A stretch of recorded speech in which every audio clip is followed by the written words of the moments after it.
السلام علیکم ورحمۃ اللہ وبرکاتہ۔ محترم دینی بھائیوں اور بہنوں اور عزیز طالبات، بسم اللہ الرحمن الرحیم وبہ نستعین۔ ہم لوگ پہلے کل بخاری کے اندر کتاب الایمان کا نواں باب حلاوت الایمان پڑھ رہے تھے۔ اس میں تقریباً بات سبھی مکمل ہو چکی تھی کہ اس کا ترجمہ باب کا کیا مقصد ہے۔ حدیث کے اندر جناب نبی کریم صلی اللہ علیہ وسلم ایمان جو ایک معنوی چیز ہے، غیر حسی چیز ہے، اس کو ایک حسی چیز سے تشبیہ دیا ہے۔ اس تشبیہ کے اندر کیا معنویت ہے، کیا لطافت ہے، کیا کیا مضامین اس کے اندر پنہا ہے، اور خاص طور سے ایک میٹھی چیز سے تشبیہ دے کر آپ صلی اللہ علیہ وسلم کن باتوں کی طرف اشارہ کر رہی ہے، یہ سب بات آئی تھی۔ اور پھر آپ اس حدیث میں جو آپ کے تعلیم و تربیت کا جو ایک انداز تھا اس کی بھی وضاحت ہوئی تھی، اور پھر اس حدیث کی وضاحت ہوئی، اور اس حدیث سے جو عملی زندگی کے لیے جو فوائد حاصل ہوتے ہیں اس کی بھی وضاحت ہوئی تھی کہ عملی زندگی میں ہم اس سے کیا فائدہ حاصل کر سکتے ہیں۔ تو اگر دیکھا جائے سب سے بڑی بات، تین فائدے تو ہم نے کل عرض کیے تھے، لیکن سب سے بڑی بات یہ ہے کہ اس حدیث میں ہمیں فضائل کو اپنانے پر ابھارا گیا ہے اور رذائل سے اجتناب کرنے کے لیے کہا گیا ہے، اس میں تعلیم کی گئی۔ اور یہ دوسرے لفظوں میں یہ کہہ سکتے ہیں کہ حقوق اللہ اور حقوق العباد کا تذکرہ ہے، کہ حقوق اللہ کہ اللہ کا جو حق ہے کہ اللہ سے سب سے زیادہ محبت ہونی چاہیے، اس کا تذکرہ ہے۔ اور اگر اسلام کو غور سے پڑھا جائے اور اس کو اس پہ یہ غور و فکر کیا جائے تو اسلام نام ہی حقوق اللہ اور حقوق العباد کا ہے۔ اس لیے اسلام کے اندر جو ہے اعلیٰ اخلاقی تعلیمات کے اوپر زیادہ زور دیا گیا ہے، کیونکہ اعلیٰ اخلاقی تعلیمات یعنی جس کے اندر اس کا اخلاق اچھا ہوگا، اس کی سیرت اچھی ہوگی، جس کا کردار عمدہ ہوگا، وہی جو ہے اللہ اور اللہ کے بندوں کا صحیح حق ادا کر سکتا ہے۔ وہی اللہ کے بندوں سے محبت کرے گا تو اللہ ہی کے واسطے کرے گا، جس کا کردار اچھا ہوگا، جس کا اخلاق اچھا ہوگا۔ تو اس کے فوراً ہی بعد جو ہے امام بخاری رحمۃ اللہ علیہ نے 10واں باب قائم کیا ہے، وہ یہ ہے کہ باب علامۃ الایمان حب الانصار۔ اس میں حدیث نقل کی ہے، وہی قال حدثنا ابو الولید قال حدثنا شعبۃ قال اخبرنی عبداللہ بن جبر قال سمعت انسا عن النبی صلی اللہ علیہ وسلم قال آیۃ الایمان حب الانصار وآیۃ النفاق بغض الانصار۔ تو پہلے ان کا ترجمہ کرتے ہیں، پھر اس کے بعد سمجھنے کی کوشش کریں گے کہ پہلے کیوں اس ترجمہ کے باب کو قائم کیا ہے، فوراً ہی اس کے بعد، اور اس کا مقصد کیا ہے۔ تو اس کے بعد حدیث کو سمجھنے کی کوشش کی جائے گی۔ تو باب انصار سے محبت کرنا ایمان کی پہچان ہے، باب انصار سے محبت کرنا ایمان کی پہچان ہے۔ وہی قال حدثنا ابو الولید، کہا امام بخاری رحمۃ اللہ نے کہا ہم سے بیان کیا ابو الولید نے، جو استاد نے۔ ابو الولید کون ہے؟ وہ طیالسی، ابو الولید طیالسی ہے۔ قال حدثنا شعبہ، انہوں نے کہا ہم سے بیان کیا شعبہ نے۔ قال اخبرنی عبداللہ ابن جبر وهو ابن عتیق الانصاری، انہوں نے کہا ہم کو خبر دی عبداللہ ابن جبر نے۔ قال سمعت انس عن النبی صلی اللہ علیہ وسلم قال، انہوں نے کہا میں نے انس بن مالک رضی اللہ عنہ سنا، انہوں نے نبی صلی اللہ علیہ وسلم سے۔ قال آیۃ الایمان حب الانصار، آپ نے فرمایا ایمان کی پہچان ہے انصار سے محبت کرنا، اور نفاق کی پہچان ہے انصار سے دشمنی کرنا۔ یہ اس ترجمۃ الباب کا اور حدیث کا ترجمہ ہے۔ تو فوراً ہی اس کے بعد 10واں جو ترجمۃ الباب ہے، باب علامۃ الایمان حب الانصار، اس لیے کہ اس سے پہلے جو باب کا باب حلاوت الایمان، اس میں جو حدیث تھی کہ ان یحب المرء لا یحبہ الا للہ، کہ تین علامتیں جو اس میں بیان کی گئی تھی، تین صفتیں کہ اس کے اندر ہوگی تو ایمان کی شیرینی اور مٹھاس پلے گا۔ اس میں دوسری یہ تھی کہ صرف اللہ کے خاطر کسی آدمی سے محبت کرے۔ تو اس کے فوراً ہی بعد امام بخاری رحمۃ اللہ اللہ علیہ یہ باب قائم کرتے ہیں کہ اللہ کے واسطے انصار سے محبت ہونی چاہیے. کیوں اللہ کے واسطے ہونی چاہیے ان سے محبت؟ یہ زیادہ مستحق ہیں اس کے. کیوں؟ اس لیے کہ انہوں نے اللہ کے لیے، اللہ کے دین کے لیے، رسول اللہ صلی اللہ علیہ وسلم کی نصرت اور حمایت کے لیے، آپ کی مدد کے لیے جو ہے اپنی جان مال سب کچھ کی قربانی دے دی. آپ نے ہر طرح کی آپ کو قربانی دی ہے، ہر طرح کا تعاون کیا ہے، ہر طرح کی مدد کی ہے. اس لیے وہ اس بات کے مستحق ہیں کہ ان سے جو محبت کی جائے وہ صرف کس لیے ہو؟ اللہ کی، اللہ کی خاطر ان سے صرف محبت ہونی چاہیے. یہ بات ہے کہ انصار جس کے اندر جس کو اللہ سے سچی محبت ہوگی، اللہ کے رسول سے سچی محبت ہوگی، تو وہ انصار سے ضرور محبت کرے گا. اس لیے ترجمۃ الباب فوراً یہ قائم کیا. اور یہ انصار کے اندر جو الف لام ہے، یہ الف لام عہد ذہنی کا ہے.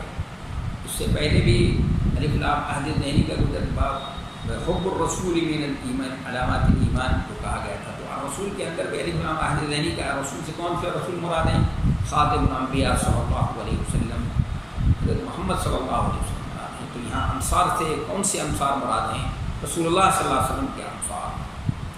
یہ انصار جو ہے ناصر کی جمع ہے، جیسے صاحب کی جمع اصحاب آتی ہے، یا نصیر کی جمع ہے، اس نصیر شریف کی جمع اشراف آتی ہے.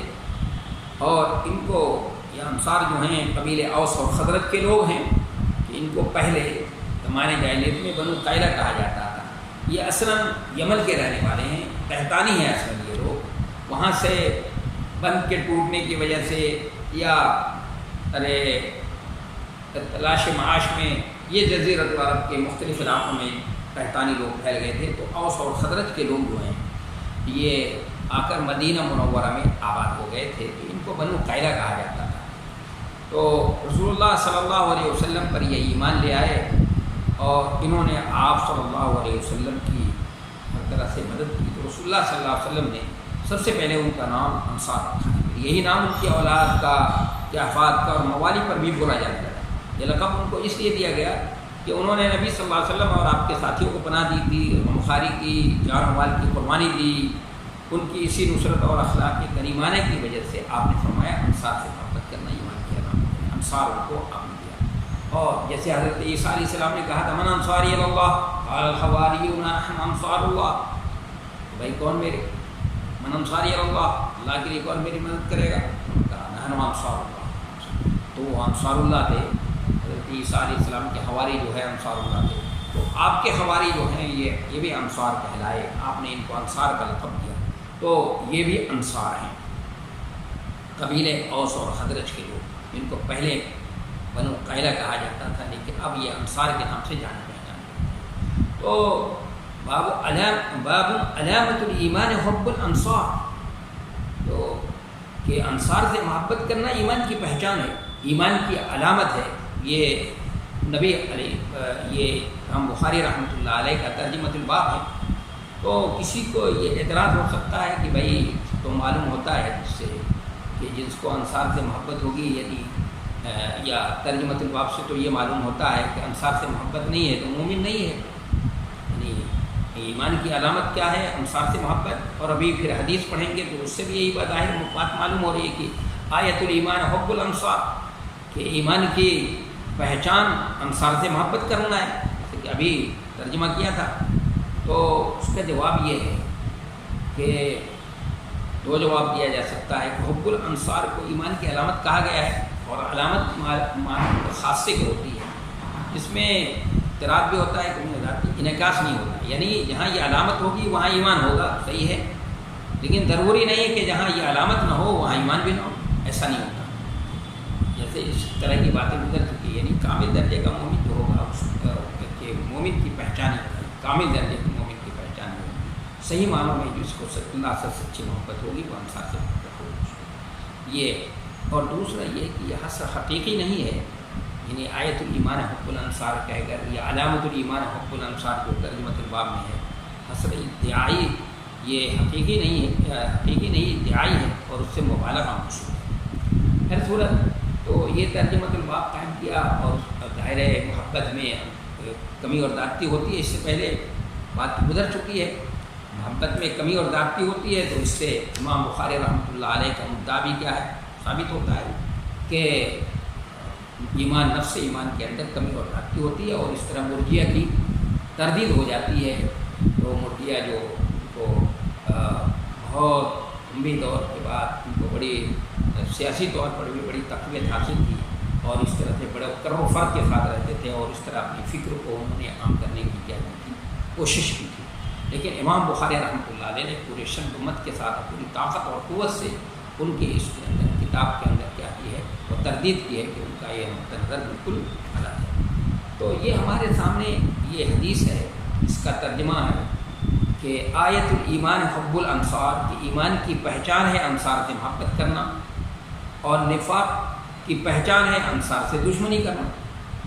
تو نبی صلی اللہ علیہ وسلم نے یہاں ایمان کی پہچان انصار سے محبت کرنا، اور انصار میں نے بتایا، انصار کہتے ہیں کہ اس کو اوس اور خزرج کے لوگ، جن کو بنو قیلہ کہا جاتا تھا، یہ اوس اور خزرج کے لوگ مدینہ میں رہتے تھے، تو مکے والے جو ہیں ان کو بہت حقیر اور گھٹیا سمجھتے اور کہتے تھے کاشتکار ہیں، لیکن اس کے باوجود ان سے ان کے یہاں شادی وغیرہ کرتے تھے، شادی بیاہ کرتے تھے، اور اپنے کو ان کے مقابلے میں بہت جری، بہادر، باہمت اور باحوصلہ سمجھتے تھے، اور کہتے تھے کہ ہم تو مکے کے رہنے والے ہیں، اور خانہ کعبہ کے متولی ہیں، خانہ کعبہ کے پڑوس میں رہتے ہیں، اس لیے ہم سے زیادہ بہادر کون ہو سکتا ہے، اور ہم سے زیادہ شریف کون ہو سکتا ہے۔ ان کو اس کا غرہ تھا، اور ان کو حقیر سمجھتے تھے۔ اس لیے اس کا ہم نے دیکھا کہ غزوہ بدر میں، چونکہ پہلے زمانے میں جنگ ہوتی تھی تو آمنے سامنے جنگ ہوتی تھی، اس طرح نہیں ہوتی تھی جیسے کہ آج کل جنگ ہو رہی ہے۔ تو آمنے سامنے جو جنگ ہوتی تھی تو پہلے گھمسان کی جنگ نہیں چھڑ جاتی تھی، پہلے مبارزہ، ادھر سے مقابلے کی دعوت دی جاتی، ادھر سے کچھ نکلتے تھے، پھر ادھر ان کے مقابلے کے لیے نکلتے، پھر اس طرح ہوتے ہوتے پھر گھمسان کی جنگ چھڑ جاتی۔ تو غزوہ بدر میں دعوت مبارکت دیتے ہوئے کفار مکہ کی طرف سے 3 لوگ نکلے، تو نبی صلی اللہ علیہ وسلم نے ان کے مقابلے میں قبیلہ انصار کے 3 لوگوں کو بھیج دیا۔ تو ابو جہل نے کہا نہیں، کفار مکہ نے کہا نہیں، یہ ہمارے مقابلے کے نہیں، یہ ہمارے مقابلے کے لوگوں کو بھیجیے، یعنی مہاجرین کو بھیج دیا، یہ ہمارے مقابلے کے نہیں۔ اس سے بھی اندازہ ہوتا ہے کہ وہ ان کو گھٹیا سمجھتے تھے، اپنے مقابلے میں کمزور اور بزدل سمجھتے تھے، اپنے کو جری اور بہادر سمجھتے تھے۔ تو آپ صلی اللہ علیہ وسلم نے مہاجرین میں سے 3 کو بھیجا، اور انہوں نے ان تینوں کے کام تمام کر دیے۔ اس کا تشریح، اس کی وضاحت غزوہ بدر کے موقع پر یہ کبھی موقع آئے گا تو اس کی وضاحت ہوگی۔ تو اس سے بھی اندازہ یہ ہوا آپ صلی اللہ علیہ وسلم نے ان کو انصار کا لقب دیا ہے۔ کیوں دیا آپ صلی اللہ علیہ وسلم نے؟ اس لیے کہ یہ جو آپ نے نبوت کا اعلان فرمایا، مکے میں آپ دین و دعوت کے کام کر رہے تھے، تبلیغ کا کام کر رہے تھے، تو مکے والے تو بہت کم ایمان لیا ہے، وہی جو صحیح روحیں تھیں وہ ایمان لیا، لیکن باہر کے جو لوگ حج کے موقع پر آتے تھے آپ صلی اللہ علیہ وسلم ان کے سامنے بھی دین کی دعوت پیش کرتے تھے۔ تو مدینہ منورہ کے پہلے سال جو ہے 6 لوگ آئے تھے، تو آپ صلی اللہ علیہ وسلم نے ان کے سامنے دین کی دعوت پیش کی، تو سمجھے اس لیے کہ مدینہ منورہ میں یہودی بھی رہتے تھے، یہودیوں کے 3 قبیلے آباد تھے، بنو نذیر، بنو قینقاع، بنو قریظہ۔ تو یہ یہودی کہتے تھے کہ نبی آخر الزماں کے آنے کا وقت قریب ہو چکا ہے، وہ اب آنے والے ہیں، وہ تشریف لائیں گے دنیا میں، تو ہم ان کے ساتھ مل کر کیا کریں گے، تم پر غلبہ حاصل کریں گے اور تم پر جو حکومت کریں گے۔ جب انہوں نے نبی صلی اللہ علیہ وسلم کی باتوں کو سنا اور اس کو دیکھا، سنا اور آپ کو پرکھا، انہوں نے تو کہا کہ یہ تو وہی نبی معلوم ہوتے ہیں، ان کا یہود مدینے میں یہود تذکرہ کرتے ہیں، چلو ہم پہلے ایمان لاتے ہیں ان سے پہلے، تاکہ ہم ان پر ایمان لا کر کے ان کے اوپر غلبہ حاصل کر لیں۔ تو وہ 6 لوگ ایمان لیا۔ آپ صلی اللہ علیہ وسلم نے مدینہ منورہ میں دین کی دعوت اور تبلیغ کے لیے، دین سکھانے کے لیے حضرت مصعب بن عمیر رضی اللہ تعالیٰ عنہ کو بھیج دیا۔ پھر ان کی دین کی تعلیم کی وجہ سے کچھ اور لوگ مسلمان ہوئے، دوسرے سال 12 آئے، پھر اس طرح سے اب ان کو دین کی دعوت کو بھی مسلمان ہوئے۔ پھر اس کے بعد حضرت مصعب رضی اللہ تعالیٰ عنہ کی کوشش سے تیسرے سال جو ہے وہ 72 مرد اور عورت ہیں۔ تو اس وقت انہوں نے نبی صلی اللہ علیہ وسلم کو پیشکش کی کہ آپ ہمارے یہاں تشریف لائیں، ہم جو ہیں آپ کی ہر طرح کی مدد کریں۔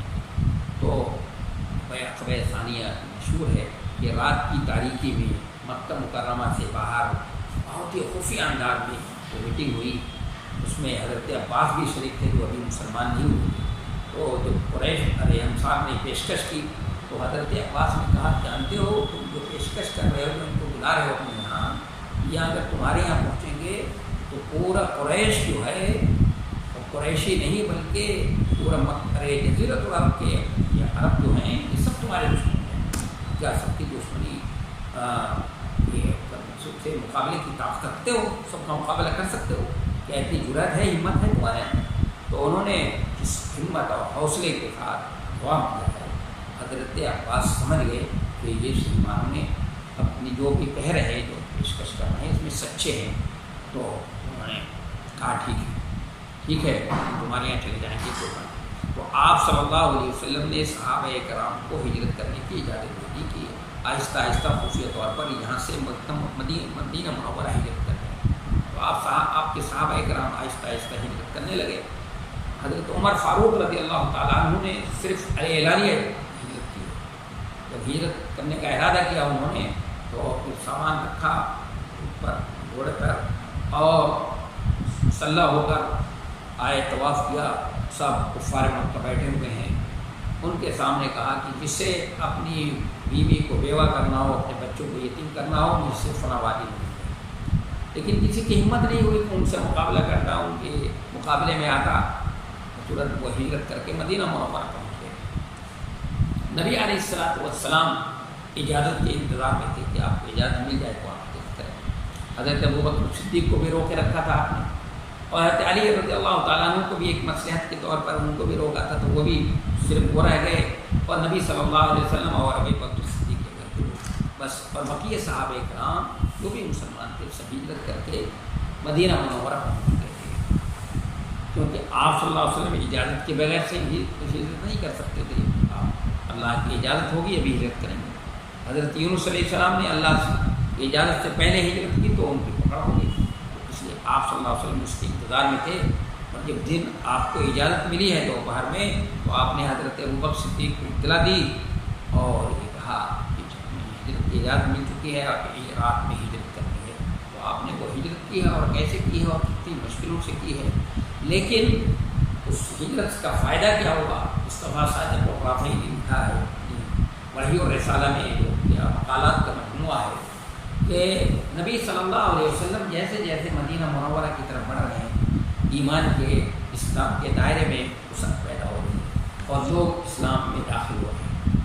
بہت تیزی کے ساتھ بہت سے قبیلے جو ہیں مسلمان ہوئے. دوران ہجرت راستے میں جو بھی قبیلہ ملتا گیا وہ بھی مسلمان ہو گیا اور آپ کے ہاتھوں پہ اس نے کلمہ پڑھ دیا اور لوگ اسلام کے دائرے میں. اور پھر دیکھا کیسے ہجرت کے بعد کس طرح سے تیزی کے ساتھ اسلام پھیلا ہے.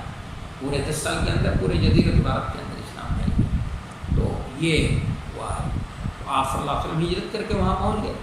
تو انصار نے کیسی مدد کی ہے آپ کی, کس طرح کی مدد کی آپ کی اور آپ کے ساتھیوں کی.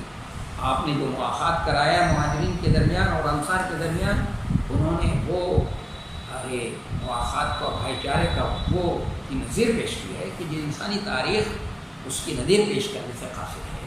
لیکن یہ بھی بات ہے کہ آپ صلی اللہ علیہ وسلم کے پروردہ مہاجرین نے بھی اسی طرح سے بلندی اور شرافت کا اسی طرح سے مظاہرہ کیا, ان کا جواب بھی اسی طرح کا ہے. لیکن انصار نے ان کے لیے کیا کیا, نبی صلی اللہ علیہ وسلم کی نصرت و حمایت میں, آپ کے صحابہ کرام کی نصرت و حمایت میں اور دین کے غلبے کے لیے سب کچھ لٹا دیا. اپنے جان مال سب کچھ جائیدادیں, اس کا خیال نہیں کیا انہوں نے. جائیدادوں کا, اپنی باغوں کا, اپنے تجارت کا بھی خیال نہیں کیا. اس کے لیے سب کچھ لگا دیا, تن من دھن کی باتیں لگا دی.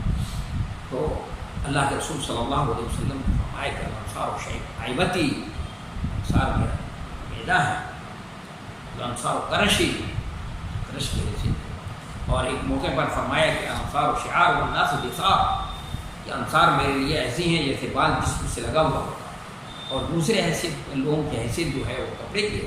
کپڑا بہن صورت جسم سے لگا ہوتا ہے لیکن جسم سے الگ ہوتا ہے. بال جو ہے جسم سے بالکل لگا ہوا ہوتا ہے اور اس میں سے متصل ہوتا ہے۔ اور یہ نبی علیہ الصلوۃ والسلام نے فرمایا انصار و شعار والناس النصار، اور ایک موقع پر آپ نے فرمایا کہ لو سلک الناس وادیا وسلکت الناس وادیا وشعبا لسلکت وادی الانصار، اگر لوگ کسی وادی میں چلیں اور انصار کسی وادی اور گھاٹی میں چلیں تو میں انصار کی وادی اور گھاٹی کو وہ اس کو پسند کروں گا، آپ نے یہ فرمایا۔ تو یہاں پر آپ صلی اللہ علیہ وسلم نے فرمایا کہ ایمان کی پہچان ہے انصار سے محبت کرنا، نفاق کی پہچان ہے انصار سے دشمنی کرنا۔ مدینہ منورہ کے اندر یہ آپ صلی اللہ علیہ وسلم یہ فرما رہے ہیں، کیوں فرما رہے ہیں؟ اس لیے یہ اس ماحول میں، مدینہ منورہ کے ماحول میں جہاں یہودی بھی رہتے ہیں وہاں پر منافق بھی رہتے ہیں، اور منافق تو مسلمانوں میں کے اندر گھسے ہوئے تھے، آستین کا ساتھ تھے، مسلمانوں کی طرح نماز بھی پڑھ رہے ہیں، روزہ بھی رکھ رہے ہیں، اور کچھ خرچ بھی کرنا ہوتا ہے، کچھ خرچ بھی کرتے ہیں، اور نماز بھی اسی طرح سے پڑھ لیتے تھے۔ تو اس ماحول میں کیا ہونا چاہیے؟ اس طرح سے کوئی شناخت، کوئی پہچان، کوئی علامت ہونی چاہیے جس سے ایک مومن صادق کے درمیان اور ایک منافق کے درمیان امتیاز ہو سکے۔ تو آپ صلی اللہ علیہ وسلم نے یہ فرمایا کہ ایمان کی پہچان کیا ہے؟ انصار، یعنی جس کو اللہ سے سچی محبت ہوگی، اللہ کے رسول سے سچی محبت ہوگی، تو وہ انصار سے ضرور محبت کرے گا، تاکہ اب اس معاشرے میں، مدینے کے معاشرے میں سچے اور پکے مسلمانوں کو سمجھنا اور پہچاننا جو ہے کیا ہو جائے، آسان ہو جائے۔ لیکن یہاں پہ منافق بھی ہیں، یہودی بھی رہتے ہیں، تو یہاں پر علامت بتا دی گئی کہ علامت یہ ہے کہ ایمان کی علامت اور پہچان یہ ہے کہ انصار سے محبت۔ ظاہر ہے کہ انصار نے نبی صلی اللہ کی نصرت کے لیے، اللہ کے دین کی نصرت کے لیے، اللہ کے دین کے غلبے کے لیے کوشش کی ہے، اللہ کے رسول صلی اللہ علیہ وسلم سے محبت کا اظہار کیا، اللہ کے رسول کی نصرت کی، آپ کے ساتھیوں کی نصرت کی ہے۔ تو آپ نے اس لیے ان سے محبت کو ایمان کی پہچان بتا دیا، تاکہ کون ان سے نفرت کرے گا؟ اس لیے آپ نے فرمایا کہ ان سے محبت جو ہے مومن ہی کرے گا۔ دوسری جگہ مسند احمد کی روایت ہے کہ انصار سے محبت کون کرے گا؟ مومن ہی کرے گا، یعنی جس کے اندر جو اللہ سے محبت کرتا ہو، اللہ سے آپ وفاداری کا عہد کیا ہو، تو وہی انصار سے کیا کرے گا؟ محبت کرے گا۔ انصار سے محبت جو ہے، اور انصار سے بغض اور عناد کون کرے گا؟ نفرت اور عناد تو ایک لا یبغض الا منافق، کہ منافق ہی ان سے بغض اور عناد کرے گا۔ اور یہاں پر بھی نفاق کی پہچان کیا بتائی گئی؟ انصار سے دشمنی، انصار سے نفرت اور عداوت، کیونکہ یعنی جو اللہ کے لیے، اللہ کے دین کے لیے جنہوں نے اتنی قربانیاں دی، اس سے کس کو نفرت ہو سکتی ہے؟ منافق ہوگی جو جس کے ایمان کے اندر کجی اور کھوٹ ہوگا، وہی ان سے نفرت کر سکتے ہیں۔ اسی طرح کی بات آپ صلی اللہ علیہ وسلم نے، تو یہ گویا اس معاشرے میں، مدینے کے معاشرے میں کوئی علامت تو ہونی چاہیے تھی جس سے سچے اور پکے مسلمان کا امتیاز ہو سکے۔ تو اسی دوسرے موقع پر آپ صلی اللہ علیہ وسلم نے اسی طرح کی حدیث فرمائی ہے، مسلم کے اندر ہے کہ ایمان کی علامت کیا ہے؟ حضرت علی کا رضی اللہ عنہ، اور نفاق کی علامت کیا ہے؟ حضرت علی سے بغض اور عناد، اس لیے کہ حضرت علی کرم اللہ وجہہ کی بھی قربانی ہے۔ حضرت علی کرم اللہ وجہہ نے خاص طور پہ ہجرت کے موقع پر جو قربانی کی ہے، آپ صلی اللہ علیہ وسلم کے پاس جو امانت کا پیسہ تھا اس کو واپس کرنے کے لیے آپ صلی اللہ علیہ وسلم نے اپنے بستر پر ان کو لٹایا تھا۔ جیسے عیسیٰ علیہ السلام کے بارے میں یہ ہوا کہ ان کو پتہ چل گیا کہ بھائی یہ پھانسی کے تختے پر مجھے لٹکانے والے ہیں، تو انہوں نے حواریوں سے کہا کہ کون ہے جو میری جگہ پہ قربانی دے سکتا ہے؟ تو ایک حواری نے کہا میں قربانی دوں گا۔ تو اللہ تبارک و تعالیٰ نے اس کو ان کے شبیہ بنا دی اور ان کو پھانسی دے کر کے انہوں نے سمجھا کہ ہم نے ان کو پھانسی دے دی۔ تو اسی طرح سے اللہ کے رسول صلی اللہ علیہ وسلم نے فرمایا کون ہے جو میری جگہ پر قربانی دے سکتا ہے؟ تو حضرت علی کرم اللہ وجہہ نے آپ کی جگہ پر بستر پہ لیٹ کر کے کیا ہے وہ قربانی دی۔ 12 ننگی تروانے جو ہیں آپ کے دروازے پر ہیں، اور آپ ان کی جگہ پر جو ہے کیا ہیں، اور کھڑے بستر پہ لیٹ رہے ہیں، آپ کی چادر اوڑھ کر لیٹ رہے ہیں۔ کیا کرنا ہے؟ موت کو دعوت دے رہا ہے، سر سے کفن باندھ کر لیٹنا ہے۔ تو حضرت علی کرم اللہ وجہہ نے اس طرح کی قربانی دی ہے، اس لیے ان کی بھی محبت کو آپ صلی اللہ علیہ وسلم نے ایمان کی علامت قرار دیا ہے۔ اور انصار کی محبت کو بھی کیا ہے ایمان کی علامت قرار دیا، اور ان سے بھی بغض اور عناد کو جو ہے آپ نے نفاق کی علامت کیا، جس طرح سے انصار سے بغض عناد کو۔ تو کسی کے ذہن میں یہ سوال پیدا ہو سکتا ہے، کوئی یہ سوچ سکتا ہے کہ بھئی انصار سے محبت کو ایمان کی علامت قرار دیا گیا، ایمان کی پہچان، اور ان سے بغض اور عناد کو سے دشمنی کو نفاق کی علامت قرار دیا گیا، تو مہاجرین تو انہوں نے تو اس سے زیادہ قربانی دی، مہاجرین نے تو اس سے زیادہ قربانی دی، ان کی ایمان کو ہم سے محبت کو بھی ایمان کی علامت قرار دینا چاہیے، اور ان سے بغض اور نفرت اور عداوت کو جو ہے وہ نفاق کی علامت قرار دینا چاہیے۔ انہوں نے تو اپنے وطن کو چھوڑا، اپنے گھر بار کو چھوڑا، اپنے زمین و جائیداد کو چھوڑا، ساری قربانی دی، اور اس کے لیے ہجرت کی انہوں نے۔ آپ نے فرمایا کہ لولا الہجرۃ لکنتم رجلا من الانصار، کہ اگر ہجرت نہ ہوتی تو میں انصاری بھی ہوتا۔ تو ہجرت کی انہوں نے قربانیاں دی، سب کچھ چھوڑ دیا، تو ان کو کیا کرنا چاہیے؟ تو ان کی سے محبت کو ایمان کی علامت قرار دینا چاہیے، اور ان سے نفرت اور عداوت کو جو ہے وہ نفاق کی علامت قرار دینا چاہیے۔ لیکن یہاں پر تو آپ نے ان کی پہچان، ان سے محبت کو ایمان کی پہچان نہیں بتایا، اور ان سے نفرت اور دشمنی کو ایمان نفاق کی علامت نہیں بتایا۔ یہ بات کیوں ہے؟ سر بات صحیح ہے کہ حضرت مہاجرین نے بہت قربانی دی، حضرت ابوبکر صدیق نے، عمر فاروق نے کیسی قربانیاں دی، سارا مال اپنے گھر کا لٹا دیا ہجرت کے موقع پر، اور غزوہ تبوک کے موقع پر سب کچھ اٹھایا، اور اپنا وطن چھوڑ دیا، اپنا گھر چھوڑ دیا، زمین جائیداد چھوڑ دی، اپنی تجارت کو یہ کر دیا، سب کچھ کیا۔ صحیح ہے، بہت بڑی قربانیاں دی، یہ جو مہاجرین ہیں ان کی قربانیاں بہت، سب کچھ صحیح ہے، لیکن یہ جو تھے وہ آپ کے، صحیح بات ہے، آپ کے ہم وطن ہیں، مہاجر ہیں، یہ ہم وطن ہیں آپ کے، اور اکثر ان میں کہ آپ کے خانوادے سے تعلق رکھتے ہیں، تو ان سے کوئی اجنبیت کی بات نہیں سوچ سکتا تھا، ان سے کوئی اجنبیت کی بات نہیں ہو سکتی تھی، ان سے ان کے بارے میں کوئی سستی نہیں کر سکتا تھا، کیونکہ یہ لوگ نبی صلی اللہ علیہ وسلم کے وطن کے ہیں، نبی صلی اللہ علیہ وسلم کے وطن کے ہیں، اور ان میں سے اکثریت آپ کے خانوادے سے تعلق رکھتے ہیں، آپ کا دوست ہے کوئی آپ کے خانوادے سے ہے تعلق رکھتے ہیں،